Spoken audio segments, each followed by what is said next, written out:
Монгол Улсын үндсэн хуульд нэмэлт өөрчлөлт оруулах төслийн үзэл баримтлалыг зарчмын үед дэмжиж байгаа хэдэн асуулт байна. За нэгдүгээрт нь парламентын арчлыг төлөвшүүлж ард түмний засаглалыг эрхийг хангах гэд энэ бол хамгийн чухал асуудал байгаа. Тэгээ тэр дундаа үндсэн 1992 оны үндсэн хуулийн заалтан дээр газрын хэвлэл түүний баялаг ард түмэн төрийн өмч байна гэд. Тэгээд төрийн өмч байна гэд үндсэн хуулиараа зохицуулсан хэрнээсээ бусад одоо органик гол хуулиудаараа энэ зохицуултаа алдагдуулсан ийм механизм явсаар хагаад өнөөдөр энэ иргэдийн бухимдал нөхцөлөд үүссэн байгаа байхгүй. Гэтэл одоо энэ дээр нэг өгүүлбэр нэмсэн байгаа. Нэгсэндээ төрөөс ингээ байгалийн баялагийг ашиглахдаа тэгш байдал, шудраг ёс, үндэсний эдийн засгийн аюулгүй байдал, тогтвортой хөгжлийг хангах зарчмыг баримтлана гэж зарчмыг тодорхой тусгацсан байгаа байхгүй. Тэгэхээр энд ард түмний одоо энэ засаглах эрхийг яг энэ одоо үг өгүүлбэрээрээ бүрэн гүйцэд хангаж ингэж чадж байгаа юу гэдэг ийм асуултыг асууя. Нэгдүгээр асуулт. Хоёрдугаар асуудал нь нутаг дэвсгэрийн нутгийн удирдлагын тогтолцоо байгаа. Энэ дээр бол Монгол Улсын нутгийн өөрийн удирдлагын үндсэн байгууллага нь өөрөө сумаа гэд дүүргээ гэд. Тэгэхээр энэ сумын дүүргийн иргэдийн төлөөлөгчдийн хурал мөн гिचгээд энэ заалтанд бас нэг чухал заалт нь сум дүүргийн засаг даргаыг тухайн нутаг дэвсгэрийн иргэд 4 жилийн хугацаагаар сонгоно гэсэн байна. Гэтэл 64 дээр нь болохоор ард түмэн санал болгож өөрсдийнхөө сонголтыг хийсэн засаг даргыг аймаг нийслэлийн засаг дарга нь огцруулж чөлөөлөд байгаа байхгүй юу. Тэгэхээр иргэдийнхээ эрхэнд халдаж байгаа ийм одоо огцруулж чөлөөлж байгаа энэ асуудлыг бид бас арай өөр байдлаар энэ одоо өөрчлөлтийг хийхгүй бол яг энэ 64-ийн заалтаар энэ асуудал явж болохгүй хаа гэсэн. Энэ дээр нэг нэмэлт тайлбар авахыг хүсэж байна. За 3-дугаарт нь бас тэр парламентын засаглалын энэ арчлын төлөвшил дээр тэр төсвийн талаарх улсын хурлын бүрэн эрхийг хязгаарласан байна. Энэ хязгаарлахдаа тэр өмнө нь бас нэг хуулиар хэрэгжиж ирсэн. Одоо үндсэн хууль дээр заалт болгоо ороод ирсэн. Нэгсэндээ засгийн газрын зөвшөөрөлгүй зардлын шин төрөл үүсгэж зарлага нэмэгдүүлэхгүй гэд. Энэ яг бүрэн хязгаар нь яг үндсэн хуульд ингэж тусч орох ёстой юу? Энийг нэг надаа нэг бас нэг хуулийн дагуу тайлбар болгоо хэлээд өгөөч гэж ингэж үзэж байна. Дөрөв дэх асуудал нь өөрөө тэр санхүү төсвийн хараат бус хяналтыг төлөвшүүлэх гэд. Энэ хараат бус байдлыг төлөвшүүлэх энэ асуудал чинь яг одоо үндсэн хууль дээр ямар утга агуулгаар ямар зүйл заалтаар энэ асуудлыг бас тодорхой тайлбарлаж ингэж тусгаж өгч байгаа вэ гэдэг юм дөрөв дэх асуултыг асууя. Дараа нь ард түмнэр санал асуулгыг хэлэлцүүлээ явж исэн 17 оны 6 сард би тойрогдоо ажиллаад нутгийнхаа иргэдийн энэ асуудлыг хэлэлцүүлж исэн. Хамгийн өргөн хүрээтэй гарсан саналын нэг маань өөрөө энэ улсын хурлын гишүүний насны асуудал байсан. Насны асуудал. Одоо Монгол Улсын ерөнхийлөгчийн насыг 55 гэж ингэж бид бас тодорхой алхмыг хийж ингэж чадж байгаа бол бас энэ парламентын энэ одоо сонгогдох эрхтэр ч гэсэн энэ насны хязгаарыг тавьж болоогүй юм уу ажлын хэсэг маань 35 юм уу? Ер нь бол нийт ард иргэдийн санал бас энэ дээр тулгуурлаж ирсэн шүү дээ. Энийг яагаад бас одоо энэ үндсэн хуулийн нэмэлт өөрчлөлтөнд оруулаагүй вэ гэсэн ийм асуудлууд асууж байна.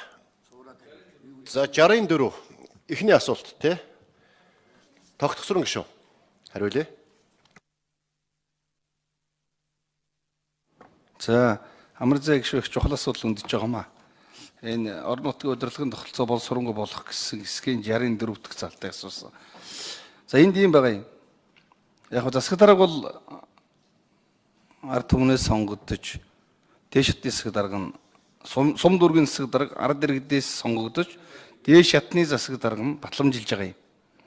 За яг 64 дөрвөлгийн ерөнхий орцсон аймгийн нийслэл сум дүүрэг баг хорооны засаг даргын хууль заасан үндслээр чөлөөж огцруулна гэдэг. За энэний дараа яг ер нь явцын дунд бол нэг яг энэ заалтаар явчих болох юм. Гэхдээ яг хүмүүс нэг юм эргэлзээ төрөд байгаа юм. Би бол энийг бол цаашдаа бол органик хууль буюу нутаг дэвсгэрийн нэгжийн хуулиар нь зохицуулах ёстой гэж бодож байгаа юм. Гэхдээ яг сая амар зай гишүүний гаргаж байгаа саналч тэр за манай судлаач ч гэсэн ингэж үзээд байгаа юм. Ард түмнээс сонгогдсон хүнийг дээш шатны засаг дарга огцруулж байгаа нь хэр зөв юм бэ? Дээр нь огцруулчаад үлдсэн хугацаанд нь шууд үрг ус томилж байгаа нь хэр одоо ард түмний нөгөө саналыг үүсгэчлээ эднэр гэд байгаа юм. Тэгвэл би бол энэ 64 дээр явцын дунд редакц хийгээд найруулга хийгээд энэ дунд нэг процессын нэг өгүүлбэр оруулж болох юм аа гэж бодож байгаа юм.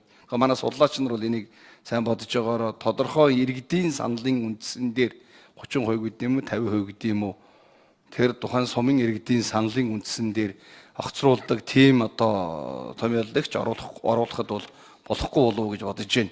Тийм учраас бол энэ дунд бол заавал нэг ийм нөгөө ард түмнээ сонгогдсон засаг даргаыг огцруулахтай холбоотой залдаг жаахан дэлгэрүүлэх шаардлага бол би 64 дээр байгаа юм аа гэж бодож байна. Энийг хоёр дахь хилцүүлгийн явцад тийм боломж гарах болов уу гэж ингэж бодож байгаа юм.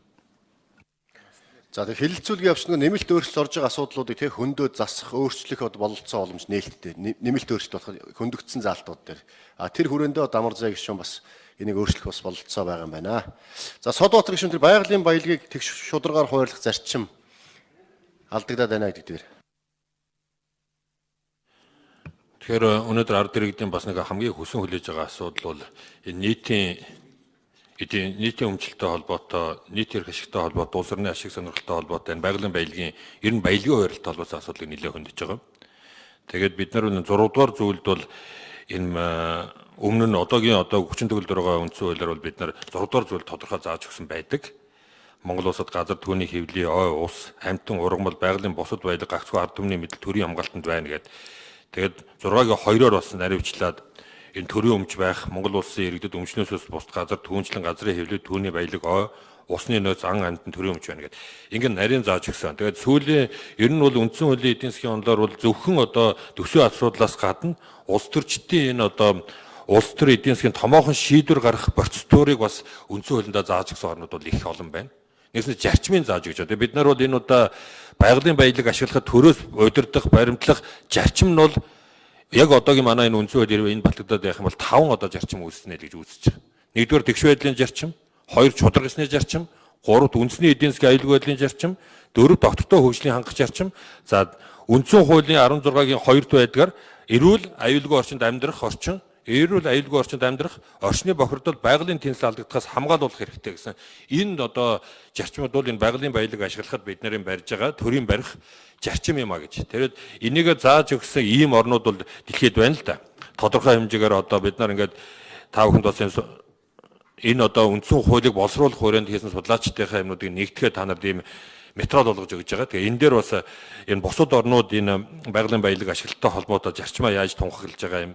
Тэр нь эргэж одоо энэ байгалийн баялаг ашиглалтаараа одоо дэлхийн нийтэд бас хүлээмжшөөрөгдөж байгаа одоо Норвег ч гэдэг юм уу, Кувейт ч гэдэг юм уу, бусад одоо их олон орнуудын манайтай ойролцоо хөгжилтэй байгаа орнуудын ч гэсэн жишгүүдийг бид нар авч энд одоо томьёолж оруулж ирж, ийм томьёолыг шинээр оруулж ирж байгаа юм. Ингэснээр бол бид нар энэ ер нь бол нийт иргэн улсын ашиг сонирхлыг хангалтын энэ зарчмуудаа энэ тусгаж авах нь бол цаашдаа ялангуяа стратегийн ач холбогдолтой орд газруудаа зөв одоо эргэлтэнд эдийн засгийн эргэлтэнд оруулах, зөв ашиглахад бол том одоо агц гарна гэсэн ийм ойлголтоор энэ зүйлийг оруулж өгж байгаа. Манай гишүүн бол энэ дээр бас саналыг өгөө хаа гэж бодож байна.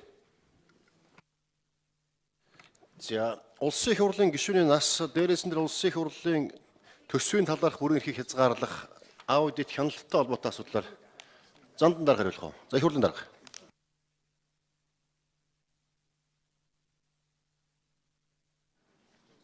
За хоёр асуултанд хариулъя. Амар зай гишүүний нэгдүгээр төсвийн асуудлаар.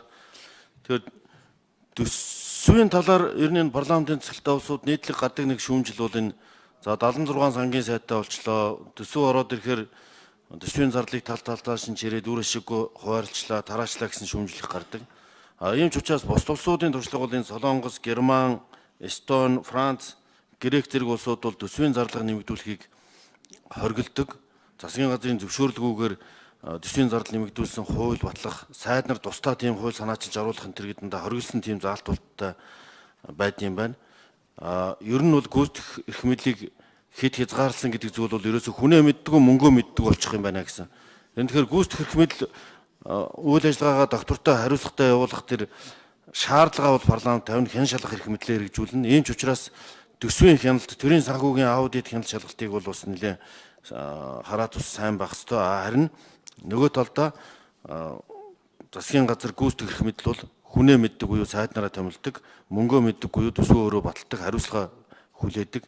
Энэ зарчим руу одоо нийтлэг ийм жишг байгаа учраас энэ рүү ингэж явъя. Бусад хууль хилцүүлэх явцдаа бол засгийн газар дээр саналуудыг их хурлын гишүүдийн саналаар, бүлгийн саналаар энэ төсвүүдээр анхаарах нийтлэг зарчим програмын шинж чанартай хөтөлбөрүүдээр тусгай юм яваад байдаг. Ингэж ингэснээр бол төсөв өрийн дарамтанд орох, төсвийн алдагдал ихсэх, улмаар нь улс орон эдийн засгийн хямралд орох нөхцлүүдийг л урьдчилан сэргийлэх зорилгоор энэ хяналтын энэ бус тусуудын туршлагаас авчин заалд орсон. Харин гишүүний настай холбоотой заалт бол одоо хилцүүлгийн үеэр их гарсан учраас энэ өөрчлөлтийн төсөлд байсан. Одоо байгаа нас энэ.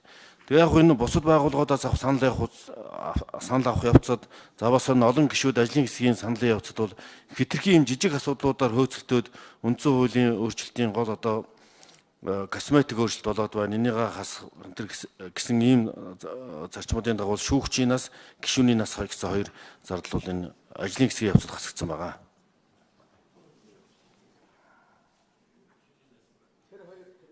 За Сүнжид доктор хариулъя.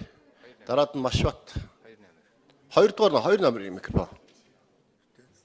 Дэд ажлын хэсэг шүү. За нутгийн удирдлагын хэсгээр сум дүүрэг энэ 2017-18 оныг дамжаад засаг захиргаа нутаг захирыг нэгж түүний удирдлагын тухай хуулийн хэрэгжилт ямар байна вэ гэдэг нэг юм том баг судалгаа хийсэн. За тэрэн дээр гарч ирсэн дүгнэлт бол хоттой холбоотой. Түрүү манай Бямж Жаргал доктор ярьсан. Хоёр дахь дүгнэлт нь сум болон дүүргийг эдийн засаг нийгмийн зохицолбор байлганаа. Бие даасан байдлыг нь бэхжүүлнэ, хамгаална гэдэг ийм үндсэн хуулийн үзэл баримтлал яг үнэндээ боддоор хэрэгжсэнгүй гэж дүгнсэн. Тийм ч учраас сум дүүргийг өөрийн одоо үндсэн нэгж байлгая гэдгээс үзэл санааг дэмжиж нэгэнд ингээд дэмжиж байгаа учраас тэнд удирдлага, төсөв, өмч, захиран зарцуулах эрхийг ярих ёстой байна гэдэг утгаар томьёоллыг оруулж ирсэн. Тэгээ яг амар зээг гишүүний асуултанд хариулахад энэ дээр сумын засаг даргаыг шууд сонгомоор байна гэдэг бол зөвлөлдөх санал асуулгын үр дүнд хамгийн их иргэдээс, орон нутгаас дэмжигдсэн саналнаа. За тэгээ хэрвээ сумын засаг даргаыг сонгох юм бол нөгөө талд нь бид нар юу бодох ёстой вэ гэхээр нутгийн өрөө удирдах ёсны байгууллага иргэдийн уралдаагаа хэрхэн харилцах вэ? Хяналтын асуудал яаж явах вэ гэдэг асуудлыг мэдээж хэрэг бид нар зайлшгүй авч үзэх ёстой. Мөн нэгэн иргэдээ сонгогдож байгаа юм бол тэнд хяналтыг хэрэгжүүлэхийн тулд яаж огцруулах юм? Хэн ямар үндслээр тэгээд тэр огцорсон хугацаанд нь хэн томилох вэ гэдэг асуудлыг зохицуулах нь зайлшгүй гэдэг утгаар ингэж 64 орж ирж байгаа. Яг энэ судлаачдын хувьд харилцан адилгүй байр суурьтай байсан гэдгийг тэмдэглэе. Нэгэнд ингээд зөвлөдөг санал асуулгын дүнд дэмжигдсэн гэдэг утгаар орж ирж байгаа учраас цаашид нэвчилсэн зохицуултыг органик хуулиар бас зохицуулах боломжтой. За үндсэн судлаач Машбат дэд ажлын хэсгийн гишүүн. Нэгдүгээр микрофон. За юу тэр төсвийн их мэдлийг хязгаарласан тухай асуулт байна. Бусад орнд тэгж байдгүй ер нь ингэх ёстой юу гэж. Ерөнхийдөө бол үндсэн хуулийн эдийн засаг гэсэн ойлголт байдаг. Бусад орнд бол үндсэндээ энэнтэй холбоотой нэлээд дэлгэрэнгүй зохицуултууд хүртэл байдаг. Яг зарим нэг жишгийг ярихад одоо хэрвээ төсвийг нь батлаагүй бол ерөнхий сайд огцрох хүндэслэл болдог гэх мэтлэнгээр одоо хэрвээ парламент болоод ерөнхий сайдын хооронд одоо төсвийн асуудлаар маргаан үсэд ингээд хэрвээ төсвийг нь парламент батлаагүй бол огцрох хүндэслэл болчдөг энэ төрлийн тиймэрхүү нэлээд нарийн зохицуултууд бол байдаг. Бид нар бол тийм ширүүн гэдэг юм уу эсвэл